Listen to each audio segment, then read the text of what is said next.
And then Death Before Dishonor. Samoa Joe against Jay Lethal. They confirm Wheeler Yuta against Daniel Garcia for the Pure Championship.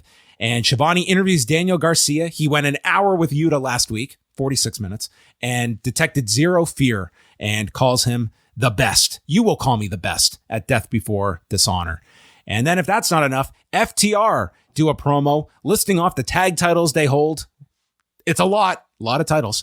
And no match has taken more out of them than when they won these ROH titles at Supercard of Honor, but some still don't believe they're the best. And Dax says that's what's great about pro wrestling. You can believe whatever you want, but you can also be wrong, and challenges the Briscoes to a rematch at Death Before Dishonor. If you want to be a king, you've got to kill a king, and we aren't dead yet.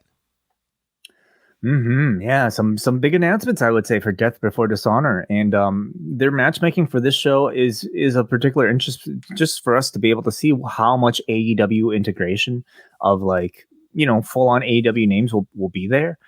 I love the match that they're making for the Pure Championship between Wheeler Yuta and Daniel Garcia. It is, I think, the perfect type of match to make for a Pure Championship match. They had a tremendously well-reviewed match on the Indies last year in August, with many talking about it being a match of the year candidate.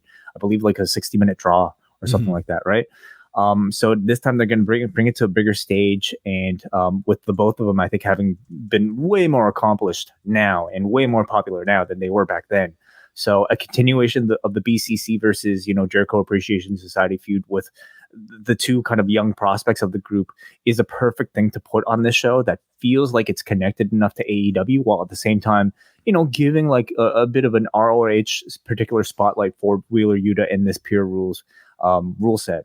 So I'm looking forward to that a whole lot. And running back FTR versus the Briscoes, another match that took place this year that many people, I'm sure, are looking at as a front runner for their match of the year. I think that should headline the show, to be honest. I think that's much bigger match than Joe and Lethal. I think that should headline the show. Well, what about it? Would probably be bigger than anything involving Gresham, unless we're talking about Bryan Danielson versus Jonathan Gresham. And that to me will be the most interesting one. Who do you put against Jonathan Gresham? If it's Danielson going for the ROH championship, I think that trumps everything. If it's what about Cesaro? That's where I was leaning after it was brought up that you've never been a world champion. Like that was brought up in the Hager promo, and I could certainly injury aside, like even if Danielson was healthy, I don't know if maybe they would feel like putting him on top of this ROH show to ensure that this pay-per-view does very well. Certainly Danielson would be that person you would task with it. But I would say Claudio at the very least feels like he is someone to be put in that role. That's what I took from the promo earlier in the night with Jake Hager. Yeah, agreed. Yeah.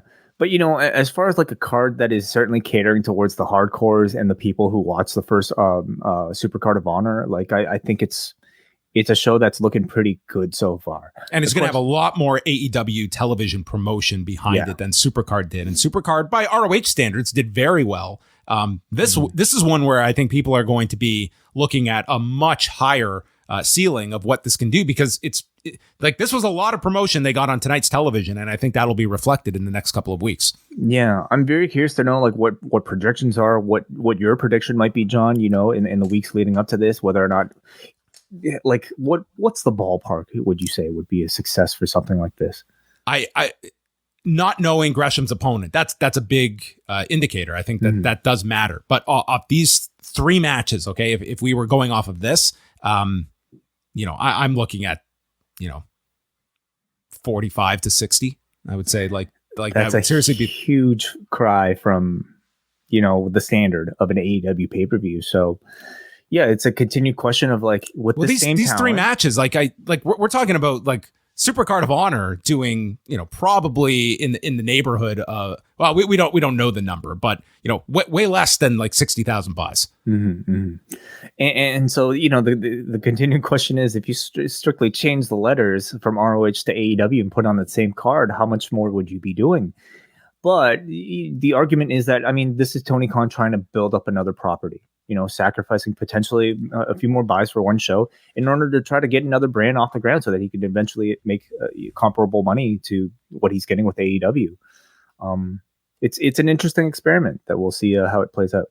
Yeah, the ROH experiment, we are not going to be able to properly judge for months and it's going to be based on, a theoretical television deal. And this pay-per-view will be very interesting. Like if this one blows away expectations, that tells you something about the value of what this brand means, or more importantly, what the value of promotion on AEW television means for this show. But I certainly believe, like, you put those AEW letters, like you're guaranteed doing 6 figures and above on pay-per-view. It's more of a risk, but we also have to look at how the card shapes up and what these next couple of weeks entails in terms of the build.